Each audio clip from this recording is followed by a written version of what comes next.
Hello friends नमस्कार मु विद्युत प्रभा विधु विधान कुकिंग चैनल रु आपण मानक स्वागत करुच्ची। आज आपण मानक पई नहीं आछि विधु विधान कुकिंग चैनल रो ब्लॉग्स। फ्रेंड्स नमस्कार जी आपण मानक पई रेसिपी आनी पार नहीं। फ्रेंड्स काली जगार थिला टायर्ड भी बहुत थिली सेति पई आपण मानक रेसिपी देखाई पार नहीं। आज रोषेई रो टिके टिके झलक आपण मानक देखौची। आज गुरुवार थिला आज खाइबारे मु कोन बनाउची चलंतु देखि नेबे। यहाँ पूर्व मो चैनल को लाइक कमेंट शेयर करदेवे और मोर चैनल को गोटे सब्सक्राइब करदेवे।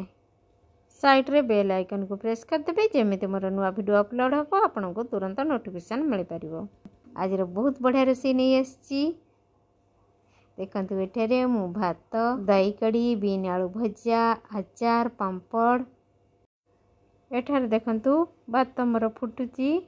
दही कड़ी बर्तमान आमर हो गलानी ऑलमोस्ट।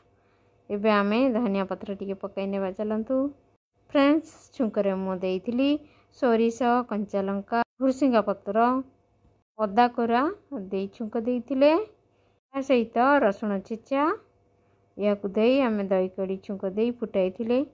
यार टेस्ट बहुत बढ़िया होई थाए। दही कड़ी रे अल्प बेसन भी ऐड करथिली। दही कड़ी रो रेसिपी नेक्स्ट ईयर देवी आपण एबे देखि नियंतु मोर ब्लॉगिंग। एबे देखंतु आमे दही कड़ी रे धनिया पत्र काटी पकाई नेले। एबे चलंतु एहा को काढी नेबा। एबे हमर दही कड़ी होई गला भात मध्ये ऑलमोस्ट होई जाईची। एबे चलंतु एहा को निगाडी नेबा।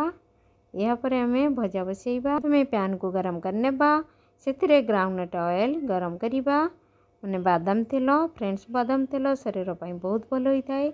यह को निश्चय व्यवहार करंतु देखिबे शरीर पई बहुत भल बादाम तेल हार्ट पई मध्य। एबे हमें सुखिला लंका दुईटा को भांगी पकाई नेबा। यह परे जीरा गोटे चम्मच पकाइबा। यह परे हमें गोटे प्याज को काटी पकाई नेबा। एबे हमें प्याज को भल भाबरे फ्राई कर नेबा। काटी रखिथिबा आलू बीन्स को एबे पकाई भाजी नेबा।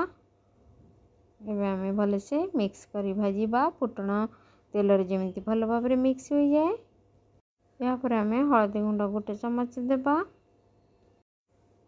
एबे हमें परिवा को तेल रे मिक्स कर नेले। एबे जानलंतु ढांकुणी किछ समय पई ढांकी नेबा। ढांकुणी किछ समय हेले खोली चेक कर देबा। एबे हमें एपर सप्ट करी आउटी उल्टाई नेबा भजा को। एबे हमर भजा ऑलमोस्ट होई आसिलानी आउ हमें किछ समय भाजी नेबा ढांकुणी खोला करी। एठा देखंतु हमर भजा होई गला। एबे चलंतु आमे परेसी नेबा गरम गरम भात सहित खाइया पई। प्रथम नेबा दही कड़ी तापरे बीन आलू भजा या सहित नड़िया चटनी कंचा लंका अचार पांपड़। फ्रेंड्स एमती करी सब बनाई थी। ताले आसंतु एबे आमे बाड़ी नेले पर गरम गरम परिसी नेबा खाइया पई। फ्रेंड्स भोक लागलेनी ताले चलंतु जिबा खाई नेबा।